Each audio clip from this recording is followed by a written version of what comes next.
Hello students, welcome to my channel and today we are here to discuss about the in-text questions of life processes. Okay? तो मैं यहाँ पर page number लिखूंगी और साथ में क्वेश्चन नंबर लिखूंगी. सबसे पहला क्वेश्चन है इसमें पेज नंबर 95 पर. फर्स्ट क्वेश्चन है Why is diffusion insufficient to meet the oxygen requirements of multicellular organisms like human? तो हमें पता है कि डिफ्यूजन एक बहुत ही ज्यादा स्लो प्रोसेस है. ह्यूमंस की बॉडी बहुत बड़ी है, कॉम्प्लेक्स है, तो जो डिफ्यूजन है वो बहुत ज्यादा स्लोली होता रहेगा, बहुत ही स्लो है.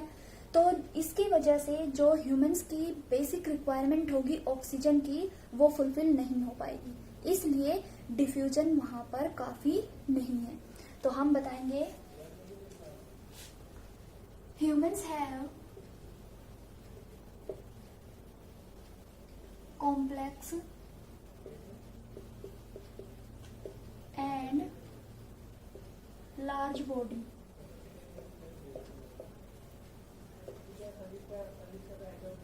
So their oxygen requirement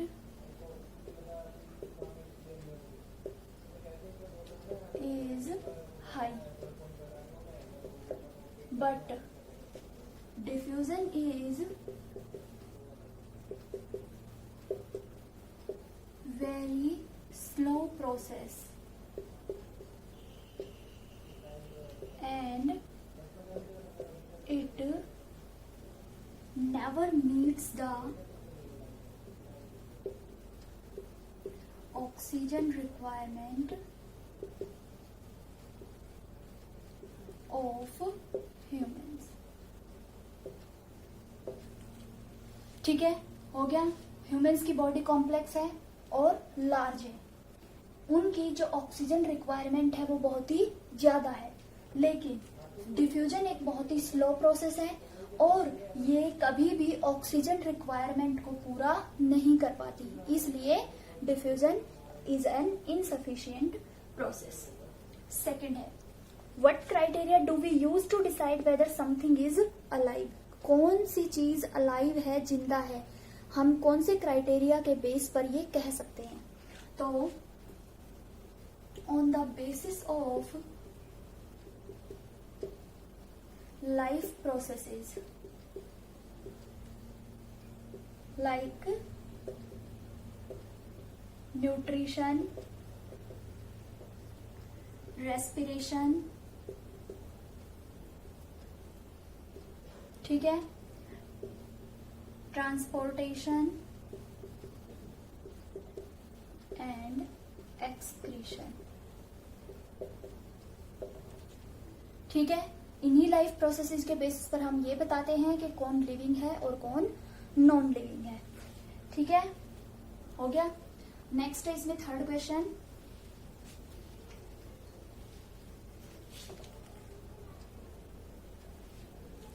third question क्या है? What are outside raw materials used for by an organism?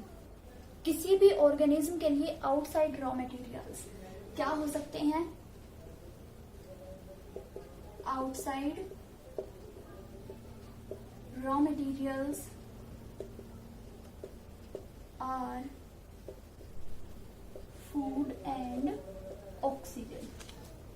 ठीक है, ये है बेसिक, और ये डिपेंड करता है कि जो ऑर्गेनिज्म है वो किस टाइप का है या वो ऑर्गेनिज्म जो है वो कहाँ पर रह रहा है.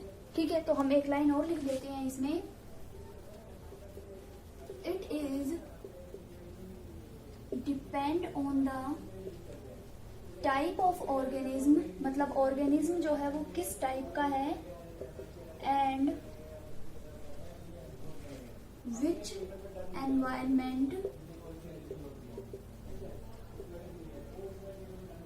does it live, और किस टाइप के एनवायरनमेंट में वो ऑर्गेनिज्म रह रहा है, किस टाइप का ऑर्गेनिज्म है, कौन से एनवायरनमेंट के अंदर रह रहा है, वो भी उसके आउटसाइड रॉ मटेरियल्स को डिसाइड करेगा. नेक्स्ट है what processes would you consider essential for maintaining life? वही बात है, कौन कौन सी है? Nutrition, respiration, circulation,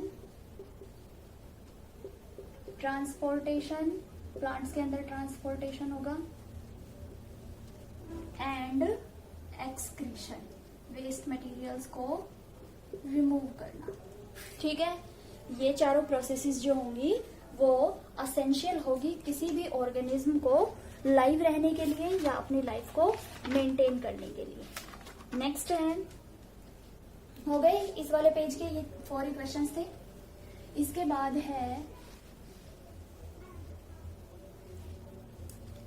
page number 101 पर,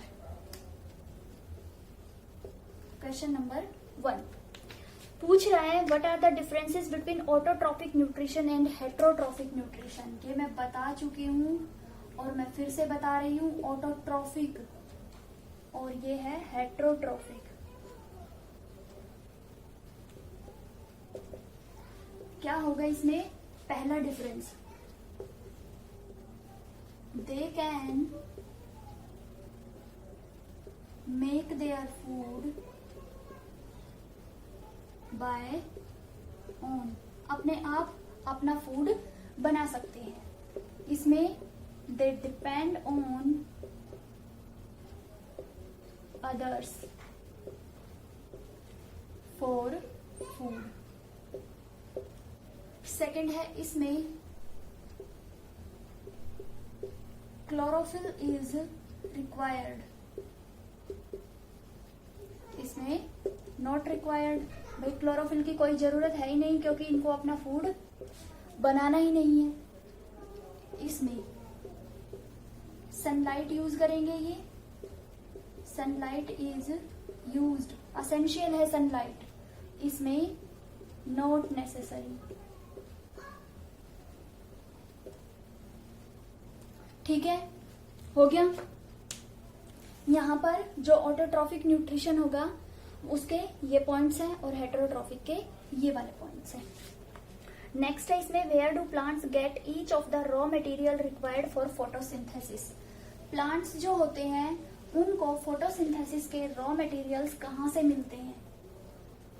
तो हमें ये पता होना चाहिए कि फोटोसिंथेसिस के रॉ मटेरियल्स क्या होते हैं। तो सबसे पहला कार्बन डाइऑक्साइड, दूसरा वाटर, तीसरा sunlight and fourth is chlorophyll. Carbon dioxide कहां से लेंगे प्लांट्स? एनवायरमेंट से। वाटर कहां से लेंगे? From soil. Sunlight from sun, यहां पर थ्रू रूट्स और लिख लेना। ठीक है, और यहां पर फ्रॉम एनवायरमेंट थ्रू स्टोमेटा। ठीक है, chlorophyll present in leaves.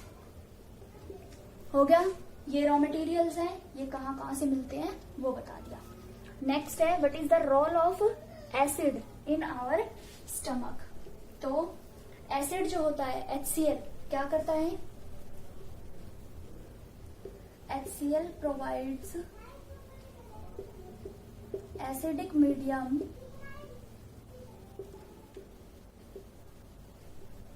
For conversion of pepsinogen into pepsin. ठीक है, दूसरा it also kills harmful bacteria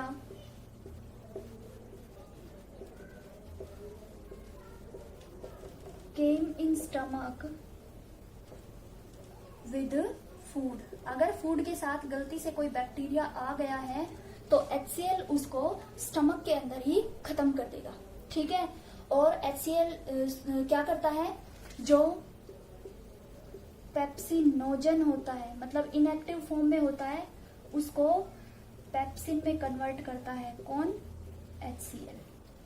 ठीक है, ये हो गई हमारी बात। नेक्स्ट है what is the function of digestive enzymes. Digestive enzymes क्या करते हैं? तो डाइजेस्टिव एंजाइम्स जो होते हैं वो फूड को, फोर्थ क्वेश्चन है ना ये, हाँ, तो डाइजेस्टिव एंजाइम्स फूड को ब्रेक करते हैं, डाइजेस्ट करते हैं। Digestive enzymes convert the complex food into simple absorbable form. ठीक है, जो कॉम्प्लेक्स फूड है वो एक तो कॉम्प्लेक्स है, ऊपर से उसको एब्जॉर्ब नहीं किया जा सकता, तो जो डाइजेस्टिव एंजाइम्स होंगे वो उस कॉम्प्लेक्स फूड को सिंपल फॉर्म में कन्वर्ट कर देंगे ताकि वो इजीली एब्जॉर्ब हो सके ब्लड के अंदर। ठीक है, तो ये मेन काम होता है डाइजेस्टिव एंजाइम्स का। हमारे किसके अंदर, हमारे एलिमेंट्री कैनाल के अंदर बहुत सारे टाइप्स के डाइजेस्टिव एंजाइम्स रिलीज होते हैं और उनका काम होता है फूड को डाइजेस्ट करना, सिंपल फॉर्म में कन्वर्ट करना। How is the small intestine design to absorb digested food, ये है हमारे इस पेज का लास्ट क्वेश्चन। तो जो स्मॉल इंटेस्टाइन होती है उसके अंदर विलाई होती है, हम बताएंगे small intestine have numerous finger like projections called villi. These villi increase the surface area for absorption